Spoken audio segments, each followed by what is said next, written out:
한동안 저희 아들들하고 즐겨 하던 보드 게임이 있었습니다. 이제 모양과 색깔이 다른 조그만 카드들이 있는데요. 서로 10장씩 나누어 가지고 규칙에 따라서 앞에 놓여진 카드에 이 타일을 붙여 이어가는 게임입니다. 자신이 가진 10장의 카드 다 내려놓고 빈손이 되면 이기는 게임인데요. 아이들과 하는 게임이고 해서 이제 원래는 패를 보여주지 않고 진행을 하는 건데 다 보여주면서 했습니다. 한동안 게임을 이렇게 했더니 아이들이 곧잘 합니다. 그러다가 재미있는 광경 하나 봤는데요. 첫째 아들이 어느 날부터인가는 자기 패를 숨기는 겁니다.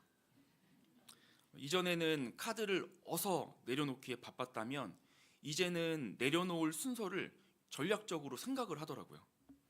자기가 이 카드를 먼저 내려놓으면 아빠가 저기 보이는 저 카드 내려놓고 이거랑 이거랑 이거랑 연이어서 다 내려놓으면 내가 이제 지니까, 내가 이제 인디안밥 맞으니까 불리하다는 생각을 이게 하게 되는 거죠. 이제 계산을 하는 겁니다. 그리고 그 카드 숨겨놨다가 그 히든 카드를 아주 적절한 타이밍에 내놓고 게임에서 승리를 가져가는 거 제가 봤습니다. 재미도 있고 기특하기도 했습니다. 히든 카드를 사용하면서 승리를 기획하고 실행하는 거 보면서 제가 부모로서 즐거운 일 겪었습니다. 우리도 불리한 상황 바꾸어낼 역전의 카드 이렇게 마련해 두기도 하는데요. 미래를 대비하기 위해서 형성해 놓은 비자금일 수도 있고요. 그 카드가 마지막으로 비벼볼 부모나 어떤 가족이 될 수도 있겠습니다. 성경을 보면 하나님의 구속의 역사 가운데도 이 히든 카드 있는데요. 예레미야 선지자가 바로 그 중 하나였습니다. 예레미야는 자신에게 하나님의 말씀이 임한 때를 이렇게 기록했는데요. 1장 2절입니다. 제가 한번 읽겠습니다. 아몬의 아들 유다 왕 요시야가 다스린 지 13년에 여호와의 말씀이 예레미야에게 임하였고. 아멘. 요시야 왕 13년 이렇게 이야기하는데요. 요시야 왕은 강력한 종교 개혁을 실행했던 대표적인 왕이었습니다. 선한 왕이라고 평가받는 왕이죠. 요시야 13년은 율법책 발견하고 그 개혁을 시작하게 된 지 약 5년 전인데요. 이전 왕이 므낫세 왕이었는데 극악한 통치로 아주 유명한 왕이었습니다. 이때 그 아버지의 통치로 인해서 이미 영적으로나 도덕적으로나 심각하게 타락해 있는 상태였다고 할 수 있죠. 하나님은 이미 이 요시야의 개혁보다 이제 강력한 한방을 준비하고 계셨다는 겁니다. 그만큼 유다 백성의 마음이 일반적인 개혁 갖고는 복구가 되지 않는 수준에 이르렀기 때문입니다. 그리고 이 카드 엄청난 파급력을 가진 것이었습니다. 그저 한 시대의 경종 울리고 하나님이 얼마나 경외받을 분인지 엿보이도록 하는 정도가 아니라 한 나라와 백성의 체질 자체를 바꾸기 위한 계획이었기 때문입니다. 그는 눈물의 탄식 가운데 하나님의 심판을 전한 선지자였습니다. 그냥 겁주는 정도가 아니라 갖은 비난과 위협 속에서 민족의 멸망을 전하면서 하나님의 새로운 나라가 다시 일어나도록 준비했어야 했기 때문입니다. 이 위대한 사명 받았지만 그의 인생 살펴보면 너무나 가련하기 그지없습니다. 편안한 일상과는 거리가 멀었습니다. 일반적인 사회생활도 유지하기 힘들었다 이렇게 볼 수 있죠. 하지만 그는 이 불구덩이에서 자기 백성을 정련하시면서 거룩한 백성을 빚고자 하시는 하나님에 대한 그 소망, 하나님이 가지신 그 소망에 사로잡혔고 그의 나라를, 하나님의 그 나라를 자기 일신의 평안보다 훨씬 소중히 여겼습니다. 자기가 살아갈 한 세대만 바라본 것 아니라 영원한 하나님 나라 보고 그 나라가 다가와서 영원토록 무궁히 펼쳐지는 것 소망하면서 하나님 앞에 지고하게 순종했던 것이죠. 오늘날 하나님께서는 예수 그리스도 통해서 예레미야가 봤던 그 나라를 훨씬 더 구체적으로 가르쳐 주셨습니다. 그래서 그리스도께서 선포하신 천국을 소망하고 그 나라를 위해서 복무하며 그 나라의 유익함을 성령을 통해 누리며 증거하는 제자들 남기신 거죠. 그런 우리는 예레미야가 어떻게 그 변화무쌍한 시대를 살면서 하나님 나라를 위해서 쓰임받았는지 살펴볼 필요가 있습니다. 하나님께서는 그의 나라를 준비하면서 제자들과 어떻게 동역하고자 하시는지 봐야 하는 것이죠. 앞에 10절까지는 하나님이 예레미야를 선지자로 부르시는 장면입니다. 예레미야에게 하나님의 계획된 비장의 카드, 너가 바로 그 비장의 카드다, 이렇게 확인시켜 주시는데요. 그리고 담대하게 사명을 완수하라고 명하십니다. 그리고 첫 번째 미션 주어지는데요. 여기서 하나님이 그의 제자들과 이루어 가고자 하시는 동역이 무엇인지 볼 수가 있습니다. 11절인데요. 같이 한번 읽어보겠습니다. 여호와의 말씀이 또 내게 임하니라. 이르시되 예레미야야, 내가 무엇을 보느냐 하시매 내가 대답하되 내가 살구나무 가지를 보나이다. 아멘. 무엇을 보냐고 물으십니다. 이어서 13절인데요. 같이 읽겠습니다. 여호와의 말씀이 다시 내게 임하니라. 이르시되 내가 무엇을 보느냐 대답하되 끓는 가마를 보나이다. 그 윗면이 북에서부터 기울어졌나이다 하니. 아멘. 다시 물어보시죠. 무엇을 보느냐라는 겁니다. 하나님 나라의 확장을 위해서 하나님께서 차근히 이를 이전부터 준비하시고 전개해 나가시는데 뭔가 어마어마한 걸 확인하는 게 아닙니다. 잘 봤냐? 라고 묻는 거죠. 너의 생각이 뭔지, 너가 잘하는 게 뭔지 물어볼 수도 있지 않겠습니까? 그런데 하나님이 주시는 미션은 그런 자질보다 우선되는 특질이 필요합니다. 잘 보는 것이죠. 어떤 영역본에는 죄송합니다. observed correctly 이렇게 라고 번역을 했는데요. 정확하게 본다는 거예요. 객관적으로 자기 해석과 색깔을 섞지 않고 관찰한다라고 하는 거죠. 듣는 것도 포함이 되겠습니다. 이 자질이 하나님께 얼마나 중요했는지 하나님이 첫 번째 뭘 보냐고 물어봤을 때는 그거 테스트입니다. 살구나무까지 보인다고 했는데 이번 미션과는 내용에 있어서는 아무런 상관이 없습니다. 시험 문제죠. 왜냐하면 그만큼 중요한 자질이기 때문입니다. 이 보는 것과 관련해서 한 예로 사울과 다윗에 대해서 우리가 생각해 볼 수 있겠습니다. 사울 왕은 당대 스타라고 보시면 되는데요. 훈남에다가 다른 사람들보다 얼굴 하나가 더 컸다고 해요. 어깨도 딱 벌어지고 딱 봐도 후광이 비치는 사람인 것입니다. 위급한 상황에도 대처도 빠른 사람이었어요. 전쟁해야 되는데 제사장이 없으니까 자신이 제사를 올려서 전쟁의 타이밍을 조절하고 승기를 잡는 사람입니다. 똑똑하죠. 승리하고 전리품 가져다가 하나님께 기쁨이 될 생각으로 복차갖고 잘 모아둡니다. 상사가 좋아하는 부하죠. 그런데 하나님은 이 두 가지 사건을 두고 사울과 내가 동역하기 어렵겠다 이렇게 판단하십니다. 하나님께서 율법으로 정해놓은 선을 그가 너무나 쉽게 넘나드는 겁니다. 하나님의 말씀을 그 말씀대로 받아들이기보다 그 말씀을 해석하는 과정에 있어서 하나님의 도우심과 성령과 겸손함 가운데 더 녹아들기보다 자기 식대로 해석하고 적용하고 막 나가는 것이죠. 반면에 다윗은 이 하나님의 사소한 말씀 한 조각도 얼마나 소중하게 붙들었는지 모릅니다. 모세오경 다 뒤져봐도 기름 부음 받은 자 대적하지 말라고 한 구절 한 구석도 없거든요. 기름 부음 받은 것은 그것이 물건이든 사람이든 하나님의 것이라고 하는 것 레위기 통해서 다윗이 확인했고, 보복하심이 하나님께 있다는 율법 또한 기억해서 군대 3,000명 동원해서 자기 잡으러 온 사울을 눈앞에서 놔줍니다.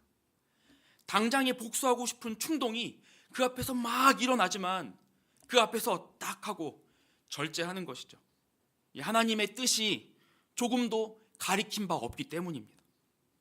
언약궤 옮기면서 머리 좀 써가지고 소가 술에 끌게 하면 그렇게 옮기려고 했는데 웃사가 죽는 사건 벌어지니까 즉시로 돌이킵니다. 하나님께서 기록하신 그 세세한 율법도 소중히 여기면서 레위인의 어깨에 다시 붙들고 그 어깨로 나르도록 하는 것이죠. 하나님 말씀을 하나님의 말씀대로 받아들이는 것입니다. 이런 다윗에게 하나님은 마음에 꼭 든다, 마음에 쏙 든다 말씀하시고, 그를 통해서 하나님 나라가 구체적으로 확장되게 하십니다. 도리어 하나님의 아들 예수 그리스도를 통해 얻을 그 나라에 대해서 다윗의 왕국이다 이렇게까지 명하시는 것이죠. 첫째로 기억하시기 바랍니다. 같이 한번 읽어볼까요? 시작. 하나님께서는 하나님의 말씀에 집중하는 자와 함께 하나님 나라를 확장해 가십니다. 아멘. 여러분, 이것이 작아 보이고 사소해 보이지만 위대함의 시작입니다. 자기 생각에 빠져서 어설프게 보고 자기 식대로 보는 사람보다 미련해 보여도 하나님 말씀의 사소한 것도 살피며 구체적이고 총체적으로 순종하고자 하는 자를 통해서 하나님이 일하시는 것이죠. 그렇다고 잘 보는 게 끝은 아닙니다. 예레미야에게 말씀하시는 하나님 통해서 또 하나님의 중요한 원리 한 가지 보게 되는데요. 예레미야 1장 17절입니다. 같이 한번 읽어보도록 하겠습니다. 시작. 그러므로 너는 내 허리를 동이고 일어나 내가 내게 명령한 바를 다 그들에게 말하라. 그들 때문에 두려워하지 말라. 내가 그들 앞에서 두려움을 당하지 않게 하리라. 아멘. 본 거, 하나님께서 보여주신 거, 하나님 말씀을 전하는데 그들에게 다 말하라고 하십니다. 전체를 모두 빠뜨리지 말고 전하라 말씀하시죠.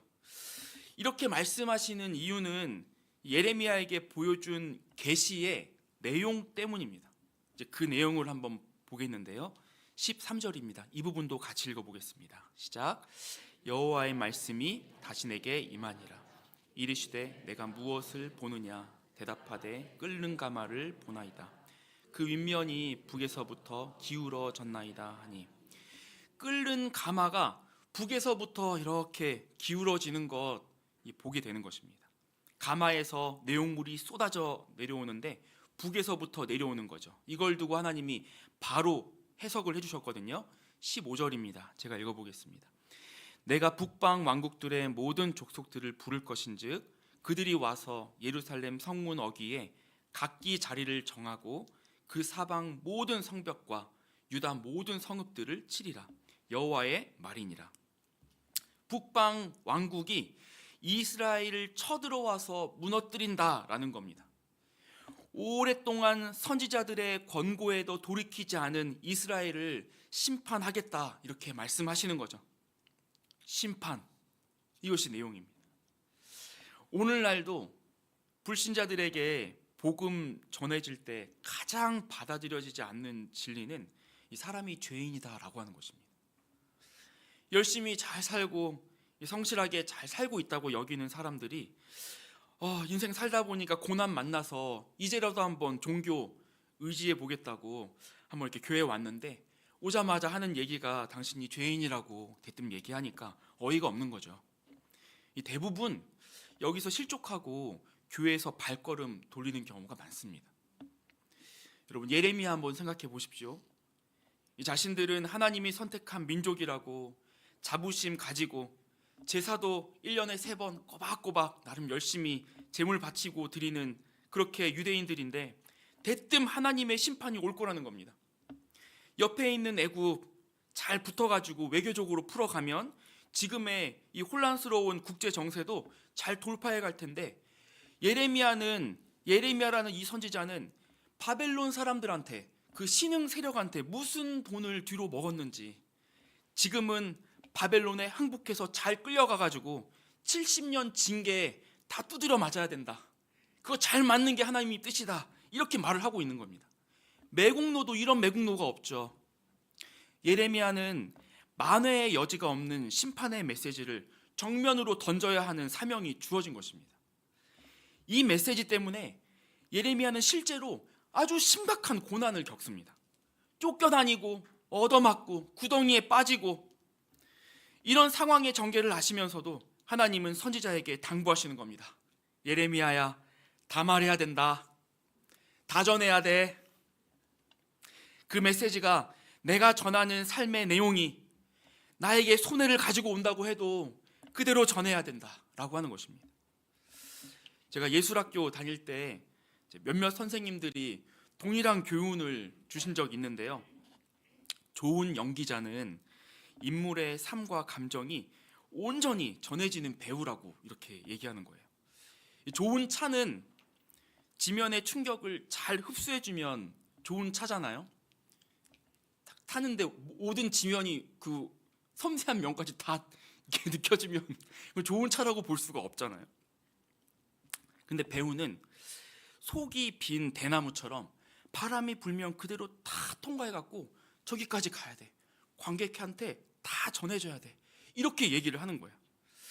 그래서 연기를 배우면 캐릭터를 연구하고 그 캐릭터를 몸에 익히는 작업부터 하지 않습니다. 절대로 그렇게 안 해요. 저희 학교에 엄격한 규율이 하나 있었는데요. 대학교 2학년 때까지 외부 활동 금지 조항입니다. 이거 어기면은 퇴학이에요. 근데 말로만이 아니라 진짜 퇴학이에요. 제가 조교로 있으면서 몇 명 퇴학 봤습니다. 실제로 많이 이루어졌는데, 저학년은 자기 훈련에만 집중하라고 하는 것인데, 그 훈련이라 함은 몸에 길들여져 있는 자기 습관을 빼는 거예요. 이 사람마다 근육을 사용하는 독특한 방식이 있어요. 우리는 그걸 캐릭터라고 불러요. 이제 그걸 지우는 과정을 거치는 거죠. 후에 인물을 표현하려고 하는데, 이게 인물이, 이 배우가 고심해 갖고 입어놓은 캐릭터인지 아니면 원래 나선 후의 것인지, 이게 구분이 안 되면 이게 캐릭터가 엉키니까 그게 살질 않는 것이죠. 그래서 이 시간 동안은 흰 도화지처럼 만드는 거예요. 무엇이든 그려낼 수 있는 투명한 통로로 자신을 가다듬는 시간을 보내는 것이죠. 하나님도 이와 같은 것입니다. 하나님의 뜻을 빠짐없이 있는 그대로 온전하게 전하는 자를 찾으시는 거예요. 하나님의 영혼을 향한 눈물의 온도, 그리고 그 영혼을 얻었을 때 가지시는 기쁨의 데시벨, 진노의 심각함을 있는 그대로 다 전달할 자를 주님이 찾으시는 것입니다. 그리고 그 한 사람을 통해서 한 시대에 밝히면서 다가올 하나님의 나라를 준비시키시는 거죠. 여러분 기억하시기 바랍니다. 두 번째입니다. 같이 한번 읽어보겠습니다. 시작. 하나님께서는 하나님의 뜻을 그대로 전하는 자와 함께 하나님의 나라를 확장해 가십니다. 아멘. 이 무거운 미션을 받아든 예레미야의 삶은 참 고달팠지만 그는 40년이라는 세월을 하나님의 충실한 종으로, 그의 이런 전달자로 살아갑니다. 그의 뜻을 잘 보고 온전히 전했습니다. 자신이 사는 시대만 보고 자신도 그 유익을 맛보자 하는 마음 있었다면, 나도 이 한 인생 그래도 좀 누리며 살고 싶은 그 마음에 가득했다면 일찌감치 이 사명의 자리 떠났을 겁니다. 그러나 그는 장차 올 영원하고도 무궁한 하나님 나라와 영광을 소망했습니다. 그리고 그의 헌신은 이후 유대인들의 신앙 공동체가 다시 새롭게 세워지는 계기가 됩니다. 70년 징계의 과정 꼭 지나고 난 이후에 잘 정견된 유다는 느헤미야, 에스라 통해서 다시 한번 하나님의 아름다운 신앙을 꽃피우게 됩니다. 예배가 살아나고요, 나라의 체질이 바뀌게 되는 놀라운 일이 일어나게 된 것이죠. 그리고 이런 구속의 역사는 예수 그리스도 안에서 가장 아름답게 드러났습니다. 그리스도의 십자가 징계에 믿음으로 동참한 사람들에게 성령을 통해 새 마음이, 부드러운 마음이 부어지고 하나님의 사랑을 향한 그 불붙은 마음과 그에게 즐거이 순종하는 그 부드러운 살 같은 마음이 나타나는 거죠. 그리고 그 마음으로 우리가 다시 오실 그리스도를 무한히 기대하고 소망하게 되는 것입니다. 사랑하는 성도 여러분, 오늘날 세상이 참 혼란스럽습니다. 세계 곳곳에서 전쟁 일어나고 있고요. 그 전쟁의 화력은 이전과는 또 비교할 수 없이 강합니다. 지구상에 존재하는 무기들의 화력만 합쳐봐도 이미 세상이 충분히 다 파괴되고도 남습니다. 옆 나라에서는 대지진이 예견되어 있다고 하고요. 우리나라의 정치 양극화는 자꾸만 더 심해져 가는 것 같습니다. 정치뿐 아니라 세대, 성, 지역 갈등, 분열이 없는 곳이 없습니다. 다 깊어지고 있습니다. 조국의 교회에도 소망이 없다 말하는 목소리들까지 있습니다. 이런 어두운 시절, 사람은 희망을 잃는지 모르겠어요. 사람은 더 소망하기 어려운 때를 맞이하는지 모르겠어요. 그런데 하나님은 소망을 가지고 계십니다. 우리에겐 방법이 없는데 하나님은 여전히 숨겨둔 카드가 있습니다. 그 카드는 다름 아니라 그리스도의 나라를 꿈꾸는 제자들입니다. 말씀을 통해 생생히 하나님의 은혜를 감각한 그 은혜를 전하는 제자들. 손해를 볼지라도 장차 다가올 심판, 그리고 주께서 마련하신 피 흘려 마련해 놓으신 영원한 구원 전하고 한 영혼을 불붙은 사랑으로 찾아다니시는 하나님의 손과 발 되어서 그를 쫓아다니는 제자. 어려움 가운데도 몸부림으로 그 사랑을 살아가는 제자. 그리스도께서는 그 제자를 성령을 통해 이 땅에 남겨놓으신 것입니다. 하나님의 뜻을 또렷이 볼 수 있기를 바랍니다. 우리의 생각과 경험에서 눈을 거두고 하나님의 말씀에 집중하시기 바랍니다. 구체적으로 순종하고 또한 여러분이 말씀으로 확인한 것을 그대로 그 은혜를 생생하게 전할 수 있길 바랍니다.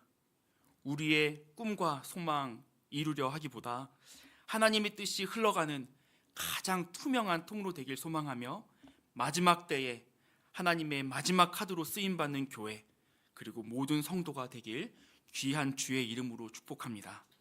이기는 자에게 주께서 가장 영화로운 면류관 예비하신 줄 믿습니다. 우리